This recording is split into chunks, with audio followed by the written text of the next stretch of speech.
কি গো, জ্যাকেট নিয়ে এসেছো? আরে দোকানদারকে আমি কতবার বললাম যে আপনি 3,500 টাকা বলছেন জ্যাকেটটার দাম, একটু কম করুন, তাহলে নিয়ে নিই। তো উনি কোনোভাবেই 3,500 টাকা 1 টাকাও কম দেবেন না, তো এই জন্য আর নিয়ে নিই। ঠিক আছে, ছাড়ো, কোনো অসুবিধা নেই। আমার ওই যে পুরোনো যে জ্যাকেটটা রয়েছে, ওটা তো দেখে আর পুরোনো মনে হয় না, আর কেই বা বুঝতে যাবে বিয়ে বাড়িতে যে ওটা পুরোনো, ওটাই পরে নেবো। কিন্তু তুমি তো কত আশা নিয়ে ওই জ্যাকেটটা কিনতে গেছিলে গো। তোমার তো ওই জ্যাকেটটা কত পছন্দের ছিল। দেখো, পছন্দের তো ছিল, কিন্তু সত্যি কথা বলতে আমাদের জেন্টসদের অত না কেউ জিজ্ঞেস করে না ওই ভালো মন্দ পুরনো নতুন। শাড়ি পরার মতন তা নয় যে হ্যাঁ চেঞ্জ করে করে পরতে হবে। আর তাছাড়া দেখো, 3500 টাকা কিন্তু কম নয়, সংসারে লেগে যাবে, তোমাদের কাজে লেগে যাবে, বাচ্চাদের কাজে লেগে যাবে। তাই আমার মনে হয় বেকার 3500 টাকা দিয়ে কেনাটা এখন উচিত হবে না।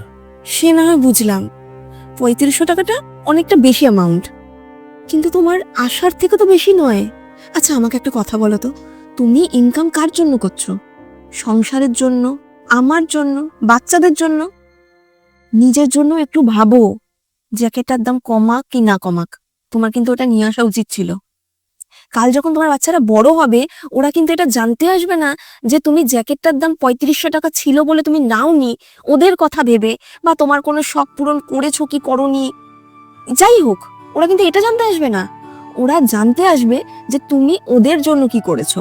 তুমি শুধু আমাদেরকে খাইয়ে পরিয়ে বড় করেছো, মানুষ করেছো, এছাড়া আর তুমি আমাদের জন্য কি করেছো। তুমি কিন্তু তখন ওদেরকে বলতে পারবে না যে তোদের জন্য আমি একটা 3500 টাকা দামের জ্যাকেট স্যাক্রিফাইস করেছি, আমার পছন্দের একটা ঘড়ি স্যাক্রিফাইস করেছি, একটা জুতো স্যাক্রিফাইস করেছি তোদের জন্য, একটা ছেঁড়া জুতো পরে বছরের পর বছর কাটিয়েছি শুধু তোদের কথা ভেবে। তাই বলছি, জ্যাকেটটা তোমার পছন্দ হয়েছে, ওটা নিয়ে আসো। সব ক্ষেত্রে স্যাক্রিফাইস করার কোনো দরকার নেই, জীবনটা অনেকটা ছোট, বুঝলে? আর আমি তো তোমাকে এটা বলছি না যে তুমি হিরে প্লাটিনাম গয়না গাটি এইসব পরো।